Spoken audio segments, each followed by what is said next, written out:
You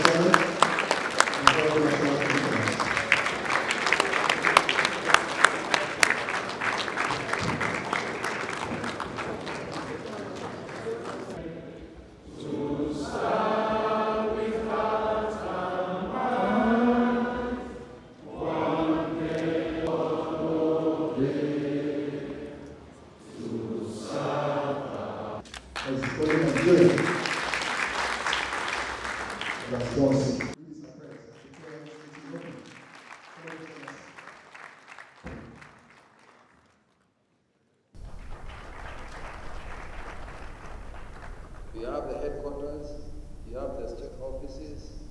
Elections don't take place at the national headquarters. Elections don't take place at the state offices. Elections take place at the polling unit level. And you are the closest to the polling unit level. Beyond the EOs, what do we have?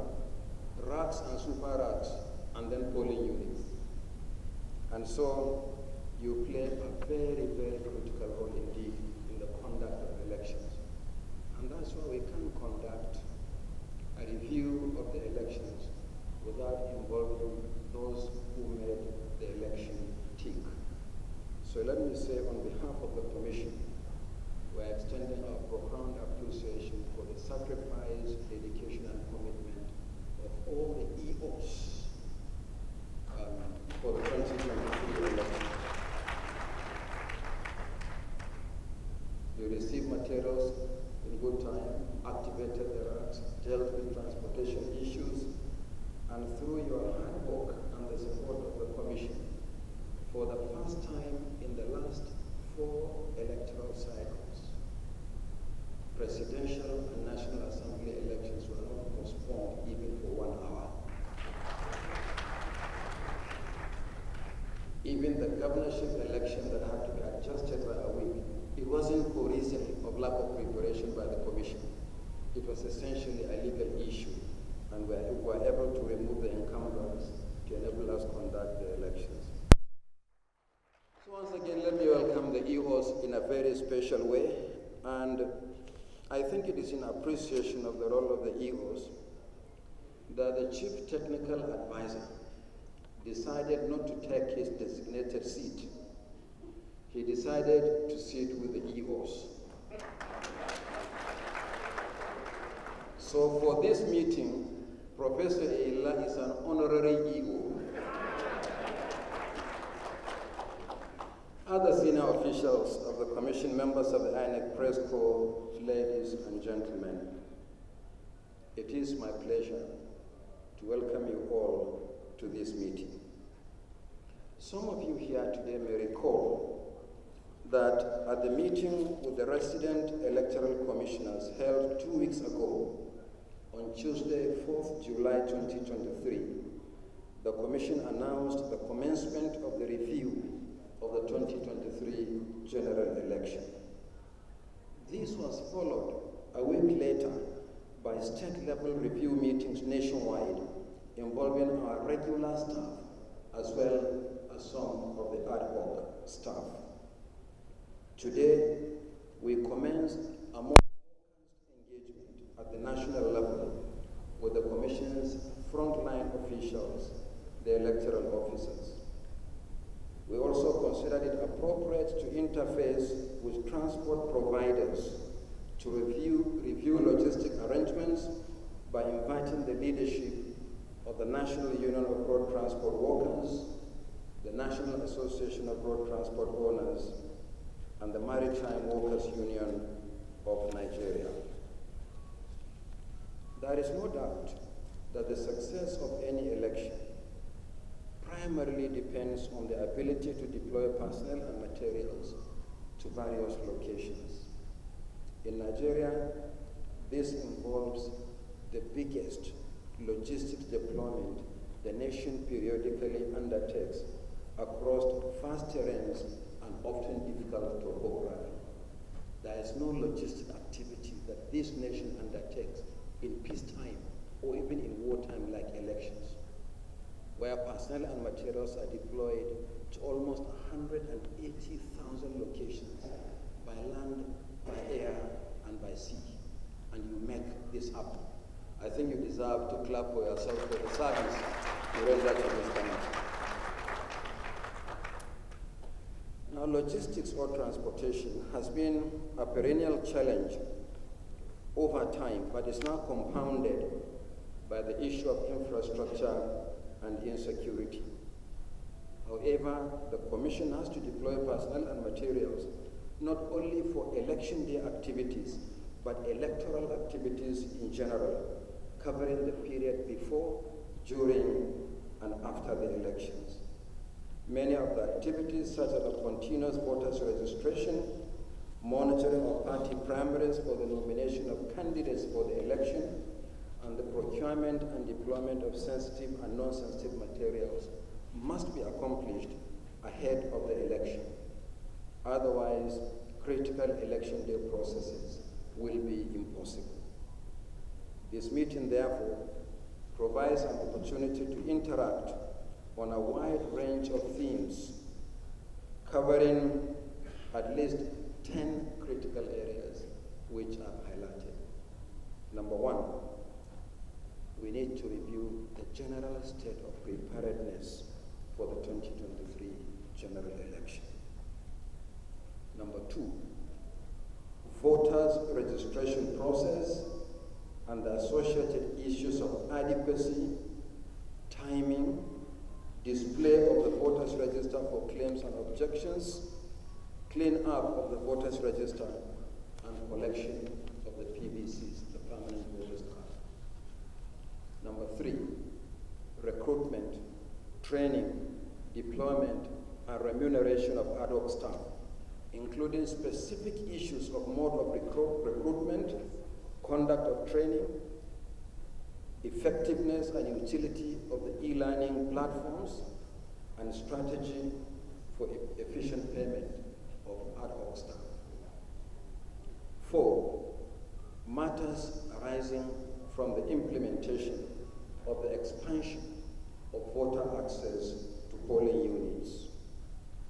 Number five, receipt and deployment of election materials. Six, technology during elections, including the various portals for the nomination of ad hoc staff, candidates, accreditation of observers and media organizations, as well as the polling and collation agents, and voter registration, accreditation, and result management. Under the law, the names of polling agents are supposed to be submitted to the electoral officers through the resident electoral commissions. One of the innovations introduced by the commission was to create a portal whereby parties can upload the names of their agents, and the commission produced customized ID cards, including photographs of the polling agents.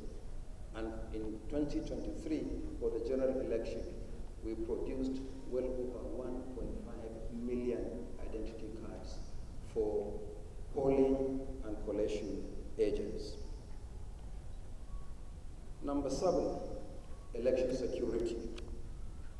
Number eight, election day processes with reference to forward logistics in terms of transportation of personnel and delivery of materials to registration area centers and the polling units, including specific issues of engagement with transport unions and the implementation of state-level obligations.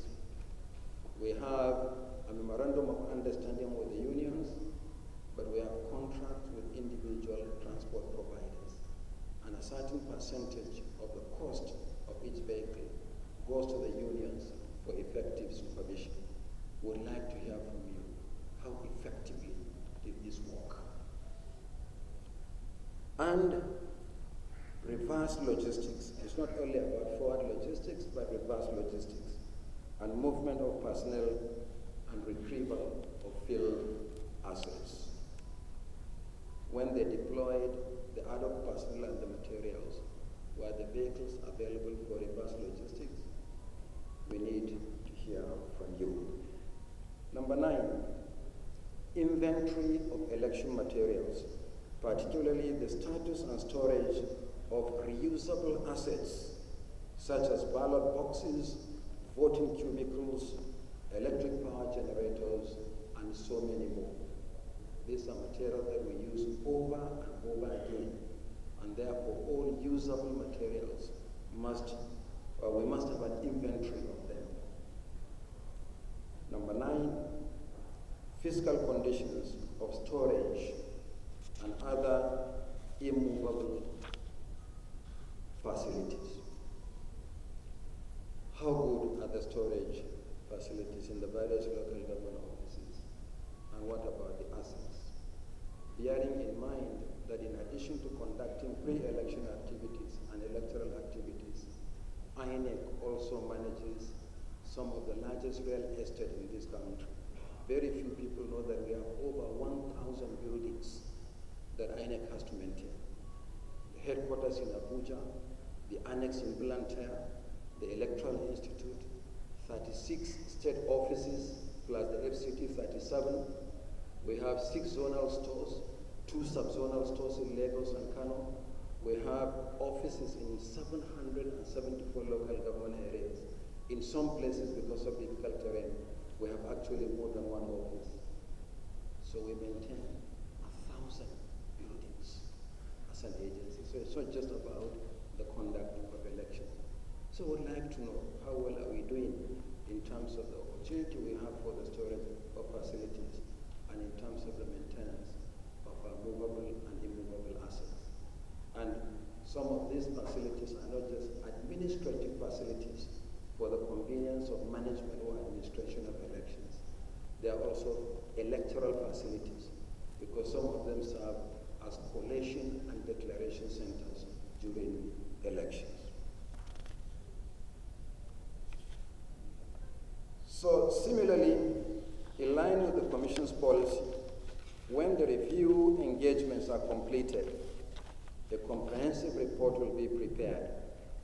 I therefore urge you to lend your wealth of experience to the discussions in order to identify areas of strength and weaknesses for immediate improvement in forthcoming elections, especially the 3 obstacle governorship elections in Bayelsa, Imo, and Kogi states, scheduled to hold on Saturday, the 11th of November 2023. You know there is no election season in Nigeria any longer. Elections hold throughout there. In November this year, we'll have 3 governorship elections. But before the governorship elections, vacancies have already occurred in 2 federal constituencies, Surulere 1 in Lagos and Jalingo Yoro Singh federal constituency in Taraba State, and 2 state constituencies, Chibok state constituency in Borno State and Chikum state constituency in Kaduna State. And these vacancies occurred barely 3 weeks after the inauguration of the National and State Assemblies. So there is no election season for the Commission any longer. All year round, we conduct elections. There is no respite between one general election and another. So those of you who are EOs in the states that I've mentioned, you have to press up for the off-cycle governorship elections as well as the by-elections.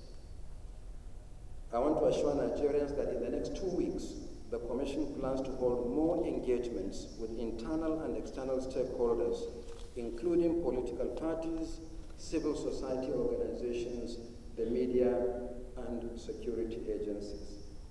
So on this note, it's my pleasure to welcome our foot soldiers, the EOs.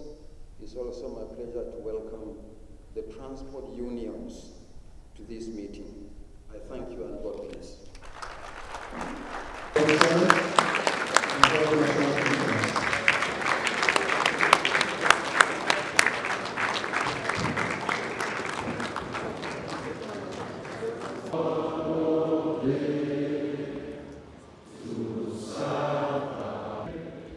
To serve with God.